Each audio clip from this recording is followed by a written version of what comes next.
Thank you, Mr. Chair, and thank you to our witness, Mr. Breen. As you've heard from my colleagues, the Brownfields program is an important opportunity to improve economic development in rural areas like my district in southeast Iowa, which also happens to have the highest rate of unemployment and the lowest wages throughout the state. Through fiscal year 2022, the program saw great success with over 800 jobs being created for each $100,000 grant investment in the assessment, cleanup, and revolving loan fund cooperative agreements. Principal Deputy Assistant Administrator Breen, like you stated in your opening remarks, this program can be vital in rural areas, considering that 72% of the fiscal year 2023 grants will serve communities with populations of less than 500,000. However, I noticed that you did not comment on the oversight provision of this discussion draft that requires internal audits of the Brownsville program. So in follow-up to Chair Rogers, do you believe in the need for government oversight for this program? Yes, this and practically every program would benefit from healthy oversight and transparency.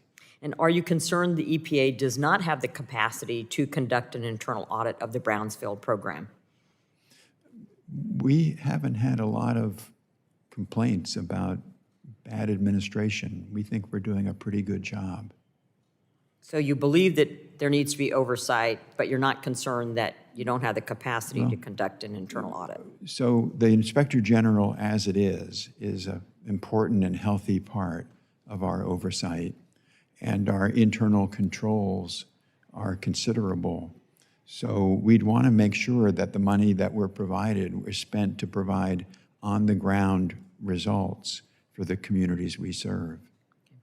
And as the chairwoman mentioned, the Infrastructure Investment and Jobs Act included a drastic increase in funding for the program, more than $300 million in additional funding a year on top of the annual appropriations. Can you expand more on the oversight that's been conducted to date on the IIJA funds? Thank you. So I would probably do well to get back to you on the record for that, to get you a complete answer and to make sure that the important role of the Inspector General is well reflected. Okay. And in your opinion, has the EPA's OIG's oversight positively or negatively impacted the Brownsville program? We benefit from a healthy Inspector General function. And has the involvement of the EPA OIG in the Brownsville program deterred any applicants? Deterred any applicants? Did it deter any applicants? I don't have a good factual basis to answer that. I don't know. Okay.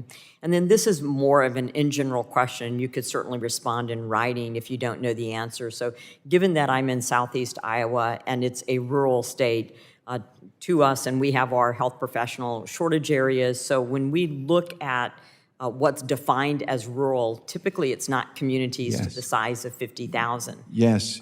It's communities that are 10,000 or 25,000 or less. So to me, 50,000 actually seems like a large city, not a rural community.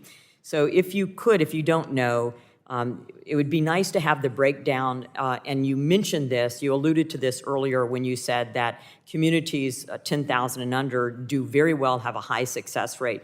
It would be nice to know what the breakdown is for communities under 10,000, 10 to 25,000, and 25 to 50,000. What's the success rate, and of the overall funds that are allocated, what percentage go to communities in that size? I think we will be able to get that for you. I asked similar questions and was able to get answers, but I didn't ask precisely that question. Yeah, so if you could get that information to us, that would be tremendously helpful, and because most of the communities in my district are actually below 25,000. So I'd appreciate you submitting that to us in writing.